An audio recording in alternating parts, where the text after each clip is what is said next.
has an opinion.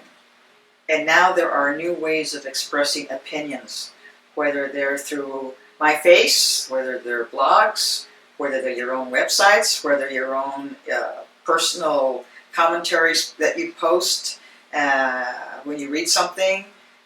Everyone has an opinion. That's fine. Opinions are great. Sometimes opinions change the world.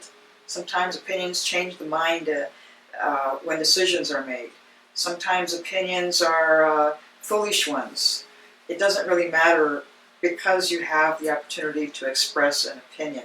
And now you have venues to express opinions. And archivists and scholars can learn from those opinions because now you read something that is from a person's perspective. Now you learn something new that you didn't know before. Now you hear someone's voice coming through in print or perhaps on a web page that you hadn't read before. Maybe someone you admire, someone you respect, someone of importance. So all of these kinds of venues or avenues of expression are good. You don't have to agree with them. No one has to agree with you. Who cares what you say? And who are you to be able to say it? That doesn't matter. You can't be really that judgmental. But you can always turn off the computer. You can always change your selection. You can always remove something from your favorite list. You can always remove yourself from a Facebook or a blog. And that's always good. So see, you have choices. And that's what this is all about. Choices. Interpreting an event is like putting together a little puzzle.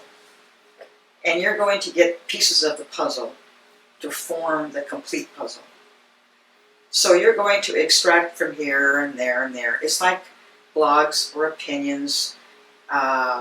You're going to weave them into your story, and you're going to cite them as your source. And you're going to weave that little interpretation into your interpretation, and by citing it and documenting it, you have a source. Whether it's reliable or not isn't for you to really say as much as it is for you to document. If I'm going to write an interpretation of an event, just because I call myself a historian doesn't mean that I have the true interpretation of the event. Anyone can call themselves historians, or writers, or journalists. You know, it's anybody can call themselves that or whatever. But if you're going to document my essay, if you're going to quote me from my source, then cite me. Give me a courtesy and cite my work, so someone else can see it, or read it, or find it, and see the context of it, and maybe use it. It's like building history, building documentations for someone else to interpret and build upon your interpretation. So it's just building upon someone else's interpretation using sources that have been cited in someone's work.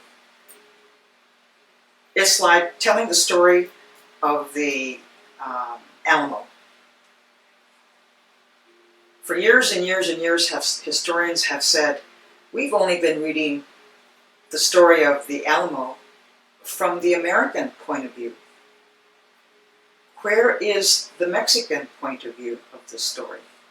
Why isn't that incorporated into this text? And the historian says, I didn't have access to the material. I don't read Spanish. I didn't have anyone to interpret my document. So therefore, I didn't use it because I couldn't.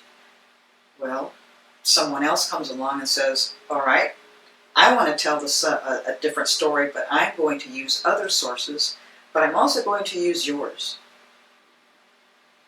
Even though it's from an Anglo perspective, or from the Tejano perspective, that's fine. It's someone's interpretation, so I'm just going to add it to my story. It's just building blocks, building blocks. It's like that little puzzle I mentioned earlier. You want to get all of your pieces together, to complete the puzzle. So someone else can come along and mess up the puzzle and repiece it together using other pieces. It's the puzzle. That's what interpretation is, and that's what historians do, is create puzzles, put them together, break them apart, and put them together again.